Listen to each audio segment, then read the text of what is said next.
अस्सलाम वालेकुम defence lovers, welcome to defence analysis speaker viewers. हाजिर एक नए एपिसोड के साथ आज हम बात करेंगे करंट ईरानी एयरफोर्स के ऊपर। इसके अलावा ईरानी एयरफोर्स की SU-35 के अंदर दिलचस्पी के ऊपर भी बात की जाएगी। तो चलिए वीडियो स्टार्ट करते हैं। आए 21 मिनट रह के दिखाएं पाकिस्तान की एयर स्पेस। जब आओ ना लड़ना है, चलो लड़ते हैं। पाकिस्तान रिटेलिएट करने का सोचेगा नहीं, पाकिस्तान रिटेलिएट करेगा। Why are we not winning in Afghanistan? One word, Pakistan.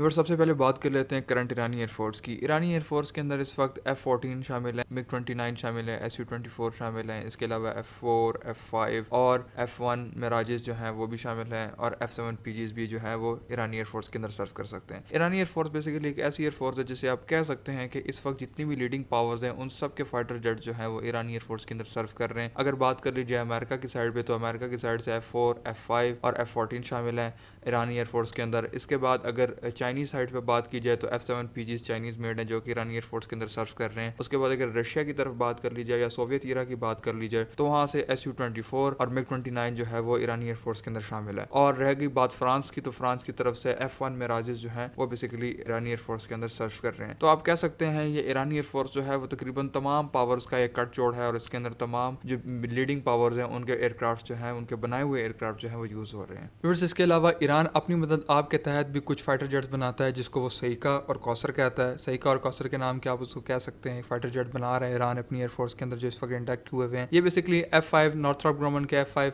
Fighter jets की कॉपीज हैं जो कि ईरान ने अपनी मदद आप के तहत जो है उसको रिवर्स इंजीनियरिंग करके अपने मुल्क के अंदर जो है एक फिक्स्ड विंग एयरक्राफ्ट बनाया है। इस एयरक्राफ्ट के अंदर जो है वो काफी सारी लिमिटेशंस है जिसको मैं आगे चल के आपको बताऊंगा। इसके अलावा ईरान की एयरफोर्स के पास एक और फाइटर जेट आने वाला है जो कि ईरान के ऑफिशियल्स के बकौल जो है 5th जनरेशन फाइटर जेट होने वाला है। वो बेसिकली कहर 313 है। इस फाइटर जेट के ऊपर आगे चल के मैं फर्दर बात करूंगा। अब बात कर लेते हैं अमेरिकन साइड की तरफ से गए हुए फाइटर जेट्स के ऊपर। अमेरिकन साइड से जो है F-4 इनके पास है, F-5 इनके पास है ईरानी एयरफोर्स के पास, और इसके अलावा F-14 टॉमकैट। F-14 जो है वो बहुत ज्यादा केपेबल और काफी ज्यादा बेहतर जहाज है, लेकिन बहुत ज्यादा पुराने हो चुके हैं इस वक्त। उनके जो एयर फ्रेम्स है उनकी जो लाइफ है बहुत तेजी से जो है वो घटने की तरफ जा रही है। लेकिन मैं आपको एक बात बताता हूँ, ये उस वक्त के जहाज हैं जब शाह ऑफ ईरान हुआ करता था। शाह ऑफ ईरान जब वो चला गया, इस्लामिक रेवोल्यूशन ईरान के ऊपर आ गया, तो अमेरिका के इख्तिलाफात शुरू हो गए, और उसके बाद ईरान के ऊपर काफी सारी इक्तिसादी पाबंदियां भी लग गई। अमेरिका ने उसका असलाह देना भी बंद कर दिया। ये बहुत ज्यादा पुराने जहाज हैं जो इस वक्त F-14 ईरानी एयरफोर्स की सर्विस में हैं। ठीक है, ईरान ने किसी ना किसी तरीके से इनको एयर वर्दी तो रखा हुआ है, लेकिन आप ये नहीं कह सकते कि ये इस वक्त मॉडर्न डे एयरक्राफ्ट जो अवेलेबल है ये उसके हम पल्ला है। ये बहुत ज्यादा पुराने एयरक्राफ्ट हैं जिनकी एज अब काफी हो चुकी है और ये बड़ी तेजी से डिप्लीशन की तरफ जा रहे हैं। इसके अलावा F-4 और F-5 जो है ये अपने दौर के अच्छे जहाज हैं, लेकिन आप इनको कह नहीं सकते कि यार ये बहुत ज्यादा अच्छे हैं या बहुत ज्यादा ईरानी एयरफोर्स के लिए केपेबल है। देखिए, F-5 जहाज को सबसे पहले अगर देख लिया जाए, उसके जो डिजाइन है उसकी काफी सारी लिमिटेशंस हैं। वो बहुत ज्यादा एक सोफिस्टिकेटेड, बहुत ज्यादा छोटा सा डिजाइन है। F-4 भी इसी तरह कोई इतना बड़ा एयरक्राफ्ट है नहीं। आप कह सकते हैं कि इस वक्त मॉडर्न डे एयरक्राफ्ट के अंदर जिस तरह के इलेक्ट्रॉनिक वारफेयर के इक्विपमेंट्स हो गए, जिसका एक काफी ज्यादा बड़ा पार्ट जो है वो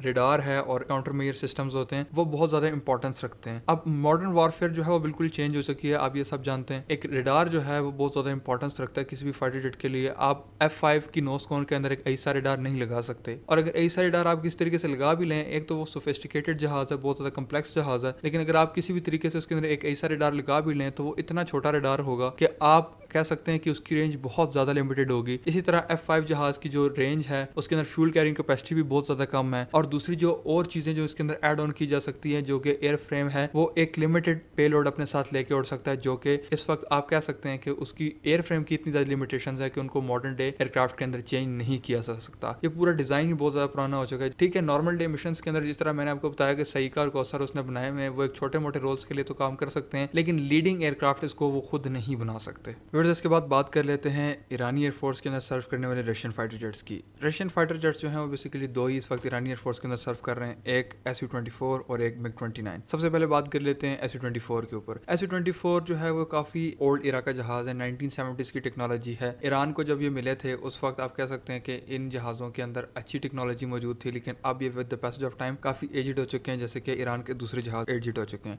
इसका जो एक्चुअल काम है वो ईरानी एयरफोर्स के अंदर ग्राउंड सपोर्ट का है, और इसका जो डिज़ाइन है उसकी वजह से इसको बहुत ज़्यादा लॉस हुआ है। SU-24 का जो फ्यूज़ेलाज वाला एरिया है और कॉकपिट वाला एरिया है और जिसके ऊपर वर्टिकल टेन लगी हुई है वो काफ़ी ज़्यादा बड़ा है उसके विंग्स के मुकाबले में, जिसकी वजह से इसका साइज़ भी काफ़ी ज़्यादा बड़ा है और इसको वॉर के अंदर इस वजह से ज़्यादा लॉसेज होते हैं। इसकी डिज़ाइन जो है वो बहुत ज़्यादा बड़ा है इसकी बनस्बत से, तो इसको हिट करने के चांसेस जो है बहुत ज़्यादा होते हैं। इसकी स्पीड भी इतनी ज़्यादा नहीं है। दूसरी बात यह है कि इसकी जो मैन्यूवरेबिलिटी है वो इतनी ज़्यादा अच्छी नहीं है क्योंकि इसके विंग्स बहुत ज़्यादा छोटे हैं, जिसकी वजह से जहाज़ को हैवी लॉसेज जो है वो वॉर के अंदर उठाने पड़ते हैं। इसके बाद आ जाते हैं MiG-29 के ऊपर। MiG-29 है बेसिकली एक लीडिंग फाइटर जेट है, एक मॉडर्न डे फाइटर जेट है। ईरान के पास F-14 के बाद दूसरा ये फाइटर जेट है जिसको ईरानी air force main streamline fighter jet बोलती है। अपने दौर का अच्छा फाइटर जेट है, अभी भी काफ़ी एयरफोर्स के अंदर सर्विस में है, लेकिन इसको रशिया से प्रॉपर अपडेट्स नहीं मिली। देखिए मैं आपको एक बात बताता हूँ, जिस तरह कि हम एक फ़ोन यूज़ करते हैं with the passage of time उसके ऊपर सिक्योरिटी चेक्स आते रहते हैं, उनको बग फिक्सेशन आती जाती है। इस तरह ये जो मॉडर्न डे इंडस्ट्री है डिफेंस की, इसके अंदर भी आप देख सकते हैं हर आए दिन जो है वो डिफेंस के अकॉर्डिंग जिस तरह वॉरफेयर चेंज हो रही होती है उसी तरह फाइटर जेट्स के अंदर जो है वो चेंजेस किए जाते हैं। MiG-29 को एक अरसा दराज से जो है वो किसी किस्म की अपग्रेड्स नहीं मिली हुई, किसी किस्म की चेंजेस नहीं मिली हुई, जिसकी वजह से अब इसका जो एयर फ्रेम है एक तो वो बहुत ज़्यादा ओल्ड एज होता जा रहा है। दूसरी बात यह है मॉडर्न डे इक्विपमेंट ना होने की वजह से, मॉडर्न डे फैसिलिटीज़ या अपडेट्स ना होने की वजह से ये ईरानी एयरफोर्स का ये MiG-29 जो है ये भी काफ़ी एजिड हो चुका है। और ईरानी एयरफोर्स जो है मजीद इसको सस्टेन तभी कर सकती है कि फ्यूचर में अगर रशिया और ईरान के ताल्लुकात अच्छे होते हैं तो उस वक्त तो इस फाइटर जेट के सर्वाइवल के चांसेस हो सकते हैं, लेकिन अगर अच्छे नहीं होते या ईरान को इस वक्त रशिया से मजीद एड नहीं मिलती या अपग्रेड्स नहीं मिलते तो ये फाइटर जेट भी जो है वो ज़्यादा अरसा तक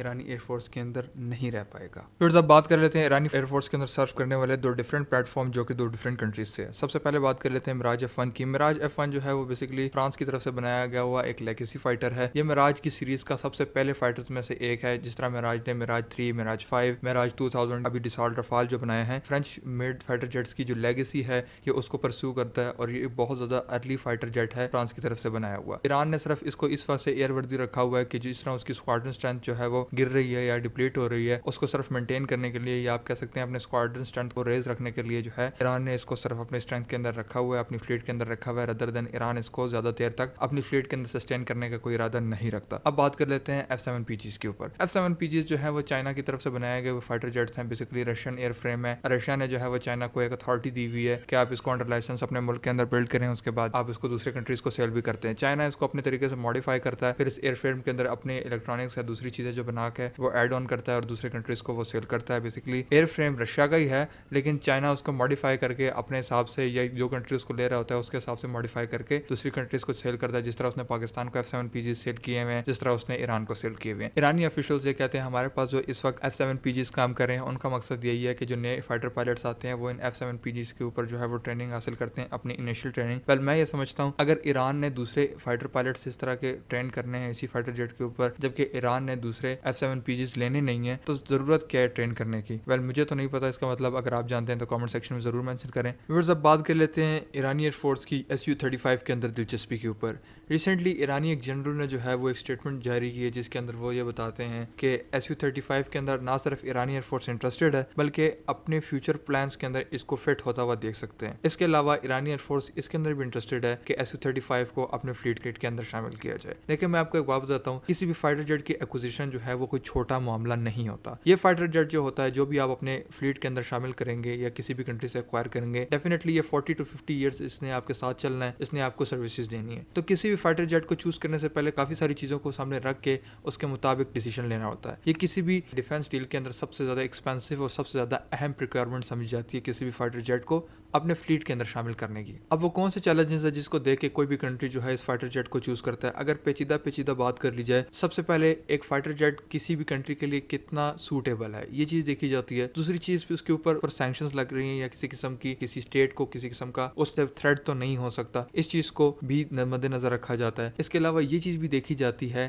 कि आया उस टाइम हमारी इकोनॉमी इस चीज की इजाजत देती है कि इस फाइटर जेट को प्रोक्योर किया जाए या नहीं। अब अगर ईरान के केस में देख लिया जाए तो ईरान के केस में ईरान की जो इकॉनमी है वो दुनिया की वर्स्ट इकॉनमीज में एक इकॉनमी है। वजह क्या है, ये मगरबी ममालिक जिस कंट्री को नापसंद करते हैं उसको इकोनॉमिकली वो वीक करते जाते हैं। At the end of the day आपके पास एक रिजल्ट निकल के आता है कि आपकी इकॉनमी इतनी डिस्टेबलाइज हो जाती है कि आप जो है वो किसी भी कंट्री के साथ ही अच्छे तरीके से जो है वो लेन देन नहीं कर सकते। क्यों नहीं कर सकते? क्योंकि उनकी तरफ से ये जितनी अमेरिका बहादुर है ये सैंक्शंस लगा देता है, उसके बाद से जो है वो इकॉनमी तबाह होना शुरू हो जाती है। ईरान के साथ भी सेम यही सीन हुआ हुआ है। ईरान का जब शाह ऑफ ईरान था उस टाइम उसकी गवर्नमेंट होती थी, अमेरिका और ईरान के बहुत अच्छे ताल्लुकात थे। जब से इस्लामिक रेवोल्यूशन आया, जैसे कि मैं पहले आपको बता चुका हूँ, उसके बाद ईरान की और अमेरिका की आपस में नहीं बनी। अमेरिका ने ईरान पे सैंक्शंस लगा दिए और इतने खतरनाक सैंक्शंस लगाए कि इकोनॉमिकली ईरान बिल्कुल तबाह होकर रह गया। लेकिन ईरान अपनी मदद आपके तहत कुछ ना कुछ लाजमी करता रहता है। देखिए ईरान क्या चाहता है, ईरान की जो एयरफोर्स है, जिस तरह के मैं पहले अपनी वीडियो में बता चुका हूँ कि ईरान के जितने भी फाइटर जेट्स हैं उनके एयरफ्रेम बहुत ज्यादा पुराने हो चुके हैं और वो बहुत जल्दी डिप्लीशन की तरफ जा रहे हैं। ईरान को अभी एक नया एयरफ्रेम चाहिए, एक नया फाइटर चाहिए अपने फ्लीट के अंदर, ताकि वो उसको सस्टेन रख सकें, ताकि वो अपनी एयरफोर्स को जो है मॉडर्न डे एयरफोर्सेस के साथ कम्पीट कर सकें। इस वक्त ईरान के पास दो ऑप्शन मौजूद हैं। अमेरिकन एडवर्सरी जो है दोनों इस वक्त चाइना और रशिया। ईरान ने Su-35 चूज किया, इसका हरगिज ये मतलब नहीं है कि चाइना के जो जेट्स हैं वो अच्छे नहीं है। देखें ईरान की जो इस वक्त पोजीशन है उसको अगर देखा जाए तो ईरान को एक ऐसा फाइटर चाहिए जो उसको जल्द से जल्द डिलीवर हो जाए। रशिया के केस में Su-35 इजिप्ट के लिए रशिया ने जो है वो बना के रखे हुए हैं, लेकिन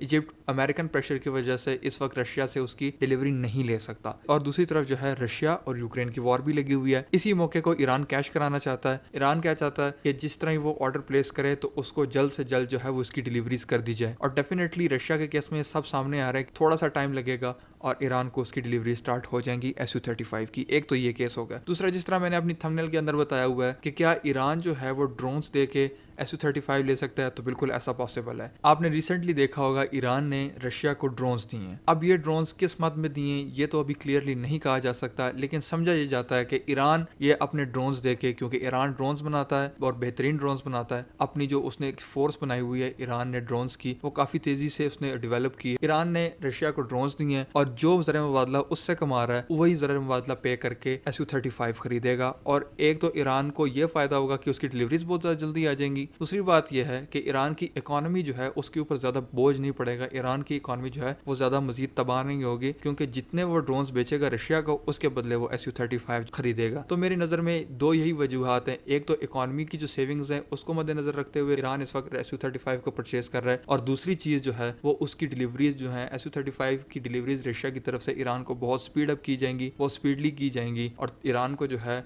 वो एक विन विन सिचुएशन इस वक्त नजर आ रही है। इसी वजह से ईरान ने Su-35 को चूज किया है। तो व्यूअर्स, ये थी आज की वीडियो। उम्मीद करता हूँ वीडियो आपको अच्छी लगी होगी। वीडियो अच्छी लगी तो वीडियो को शेयर और चैनल को सब्सक्राइब कर दीजिएगा। वीडियो आखिर तक देखने का बहुत बहुत शुक्रिया। मैं आपसे मिलता हूँ नेक्स्ट वीडियो में, तब तक के लिए अल्लाह हाफिज़। पाकिस्तान जिंदाबाद।